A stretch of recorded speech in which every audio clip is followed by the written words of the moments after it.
Hi guys, so welcome to Travel the World Overland.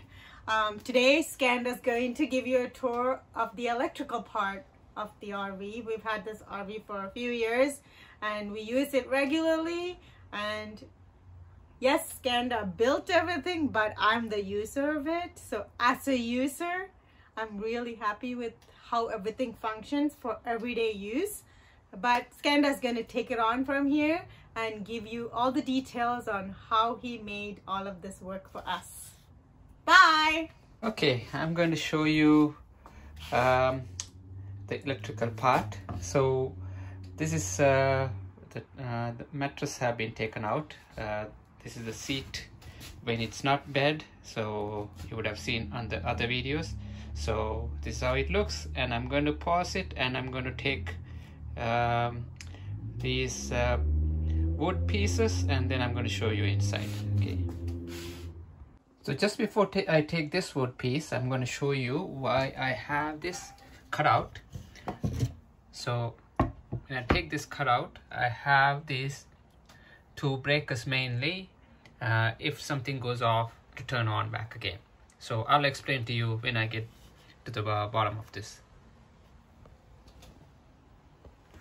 Okay, now we have taken the wood pieces out, both sides, and now these breakers, so this breaker turns off all the DC, that DC that's going up to my TC box over here, the 12 volts, and then from here it's distributed to there's multiple fuses, and so it goes into different sections, the fan, lights, so it's you want to break the fuses for each section, so you don't want to have too much load going. So those are the fuses for each section, and the power, negative and positive, are coming from over here. So that's, if you turn off that goes off. So, and this one is the solar panel. So the power that's coming from the solar panel, that's coming from the behind the wall here, from the roof, and it's connected to the to the solar power breaker over here, and then it goes into this outback power MPPT converter. This is a great, this is a very robust, and I got a great deal. Somebody was selling it from a cottage, so I used this one, and this is really good product. It's an Australian product, and so this one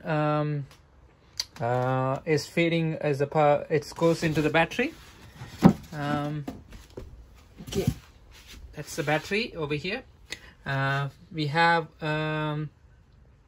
280 amps, 4 cells connected together, and it's a 12 volt system, and then the BMS is on this side, and then the Renogy shunt is connected over here to monitor. Everything is running through the Renogy shunt, so it can monitor how much power it's drawing and how much it's charging. I will show the Renogy monitor in a moment. And so the battery is 250 amps, so this is the main shunt battery fuse, and so this one is connected directly to the inverter, and also connected to the this breaker, which is for all the DC.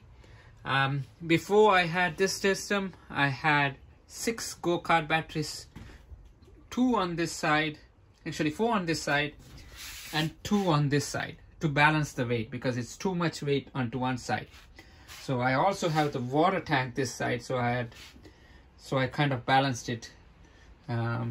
Put 2 battery into this side and then 4 battery into this side. Those batteries are super heavy, and those go-kart batteries, 6 volt go-kart batteries. This weighs only one of that weight, not even that one of that. So this is much lighter compared to those go-kart batteries. So I reduced a lot of weight. As the inverter, it's 2000 watts inverter. What else I have? Oh, also I have a transfer switch over here. This when I had those before I converted into lithium-ion battery, when I had those acid batteries, the go-kart ones, a lot of the time I had to turn on the generator. So the generator gas tank is inside here. It's fully sealed, and I'll show you how I get to the gas tank to put gas. And so this transfer switch will kick in soon as you turn on the generator. When it detects the power coming through the generator, so this will take over the generator. The power source will switch from inverter to the generator. So, and then I can turn on the air condition, and so obviously inverter wouldn't be able to support the air condition for too long, and we never use the inverter for air condition, but it can run. That's all the 120 volts. So that runs through from inverter and also from generator. It comes over here.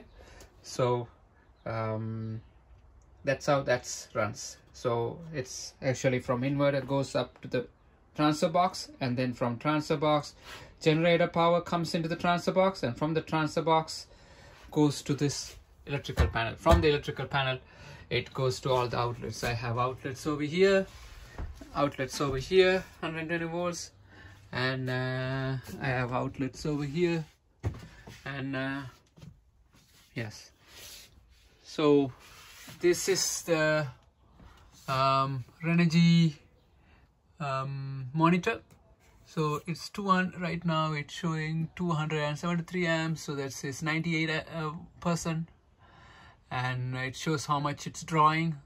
133 watts for all the lights that I have turned on right now. And this is the generator switch, right? And it starts. I don't want to start right now, so and then to stop it's the same switch. And this is the inverter. If I turn on, that's my microwave is turned on. So that gives me a quick indication, okay, when the inverter is on.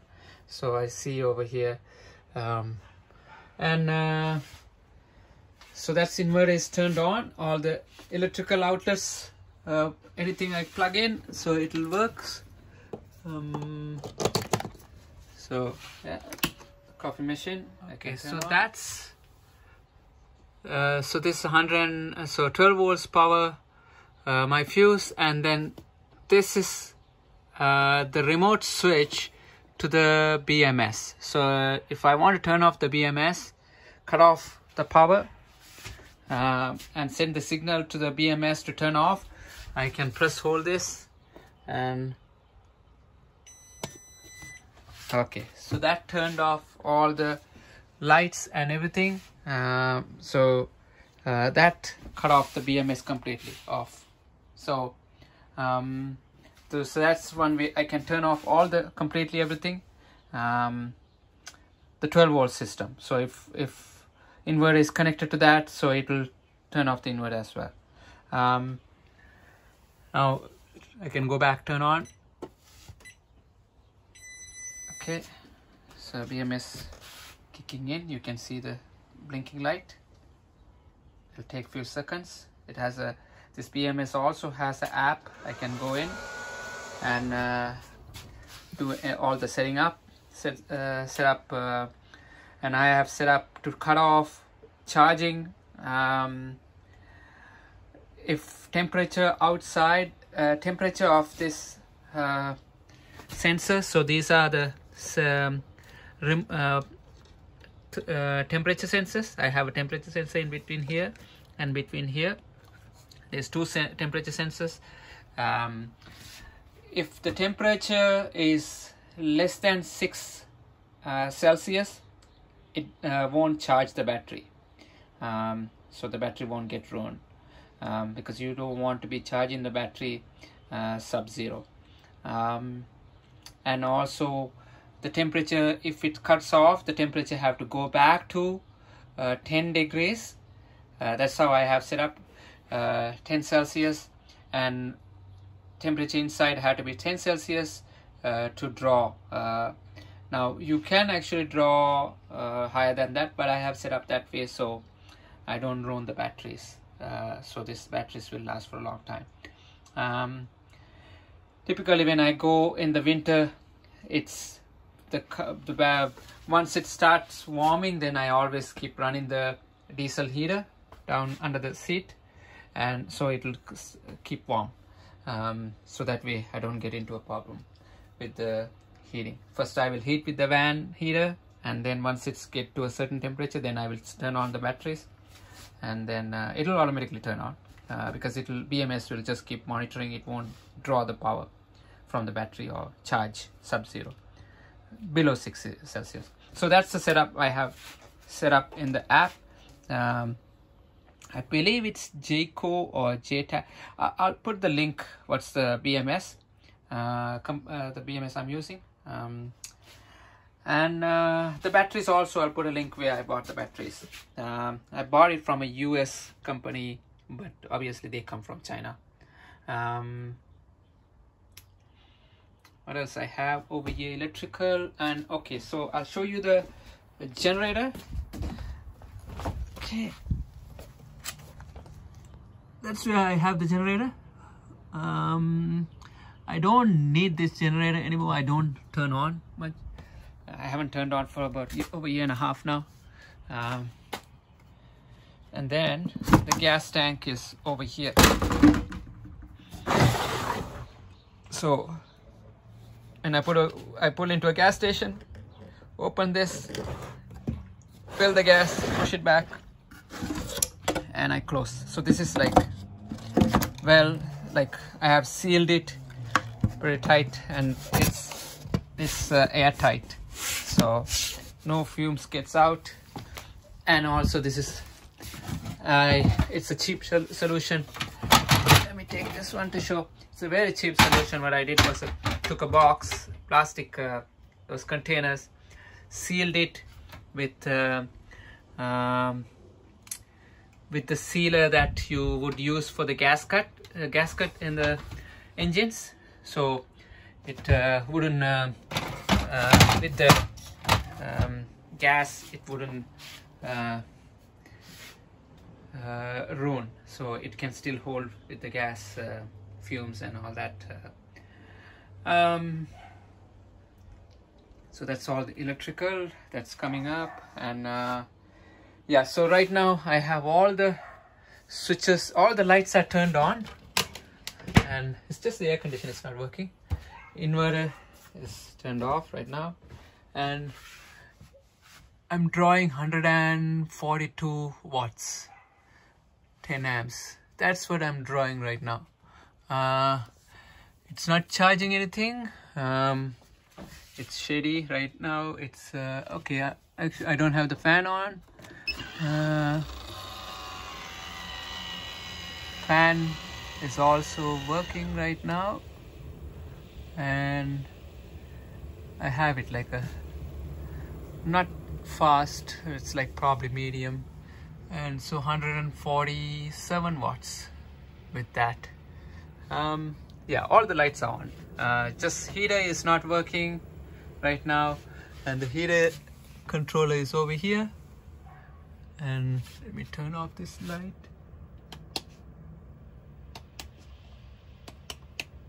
Yeah, you can see now. And it's 20 Celsius over here, so it's not kicking in, and this is where I have the heat comes out. And for the winter I have another tube that I connect over here to bring the heat back to the back. If I had to do it again, I would never put the heater under the passenger seat.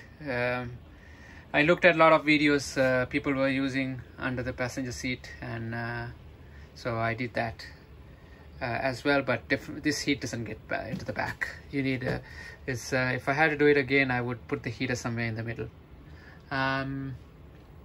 Yeah, so that's all the lights turned on, and I have lights, plenty of lights, like on the introduction video I showed all the lights.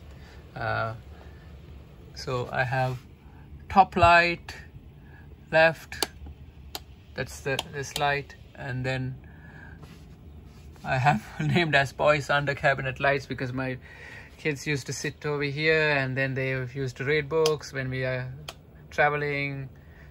So that's a great light for reading and stuff, and I can still drive and it doesn't really bother me when I'm driving.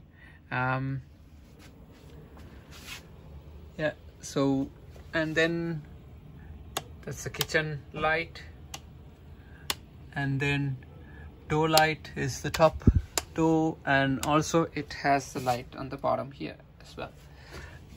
And then the Maxia controller here, and turn on the door light so you can see that this is the inverter. So if I turn on, so that noise is that alarm noise is from my microwave. So its microwave turns on as soon as it's turned on, and so if I turn on the microwave, let's try 30 seconds. So the microwave is running, so now it's drawing 2 kilowatts. Right, that microwave is about, I think, 1800 watts. So it's drawing 2 kilowatts. That's including all these lights. So if I turn off all the switches, including this side, all the lights, so right now it's 22 watts. That's just the fan is running over here, and just the inverter might takes about a couple of, maybe about 5 watts. So this fan is very efficient. These Maxia fans, they doesn't take much power. So let me turn on the microwave again so you can see how much this draws. So put it to 30 seconds running. So it's 1.9 kilowatts. Yeah, you can see how much power it's drawing. But it's great when you can quickly warm up some food. But only thing, I can't use the microwave and the because the inverter is only 2000 watts, so I can't use the coffee maker and the microwave together. So that because of the inverter is not capable of supporting both, and also I would have to upgrade the gauge of the wires too if I'm doing that. So that's, the coffee maker is turned on. It's 1.1 kilowatts.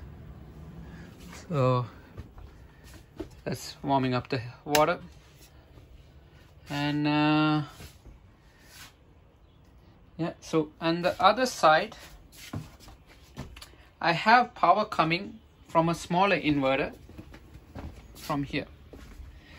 It's tucked under here. This small inverter, 700 watts inverter. When the engine is turned on, I just turn on this one as power, and it will take power from the engine battery. So that's but you can only turn on, that will only turn on if the engine is running. So that there's a wire. So this one is my kid. This is, I have just a kids plug. There are devices over here. It's just coming from here, from the house inverter. So this inverter wire goes underneath, behind the wall and behind the shower, and it comes over here. You can see that's the same green wire. Comes over here, and this is plugged into this charger, battery charger. This is a smart battery charger, and this can charge the lithium ion. So I have set up for lithium ion 12 volts. So this on the other side is connected to the breaker, and then it's going through to the other side, and that's connected here. That also can charge as I'm driving, and when I turn on, if I need a quick more charge. But through this inverter I can get about 350 to 400 watts of power. That's how much it can charge. But through my solar panels, I can get about 300 watts. So I can simultaneously push both, and when I'm driving I can charge that. But I haven't ran into a situation that I need more power. But if I really need more power, then I would actually take this one out, and then I would put a DC to DC charge converter, so that way I directly draw, so there is no losses from inverter, because there is because the reason why it's not charging more is because that can only support 800 watts. So but even though it's 800 watts, I get only about maybe maximum 400 watts when it comes through here. So there is some power losses when you're doing this method, but all these I already had it, so instead of throwing away, I'm just using what I have. But the solar panels, like I said, it's charged enough. Only time I would see a drawback is like if it's whenever we go someplace on a camping spot, if we leave parked for more than 2 days, and then battery wouldn't charge if it's in a shady place, if it's parked under shade, because of the solar panels. Now this keeps warning me to open and take my food out. So okay, now it will stop warning me. Yeah, so this is my fridge connected to the power. It's a 12 volts fridge. It's a great fridge. And it doesn't take a lot of power either. So 280 amps is more than enough for us, and worst case scenario we have a generator, and like I said, I never had to turn on the generator ever since I put these batteries. I think I covered everything that's related to electrical, and I have plenty of lights. Yeah, everything. That's a pump, and lights under the cabinets, over the cabinets, right? Yeah, you get blind in the night when you have all the lights turned on. So that's why I have so many switches, so we can just use which side we need, however you want, right? So yeah, next time subscribe to the channel, and I'll show you when I upload the water system, and I will show you the water system what I have done, and then you will get notified when I upload that. Okay, thank you for watching the electrical system. Thank you.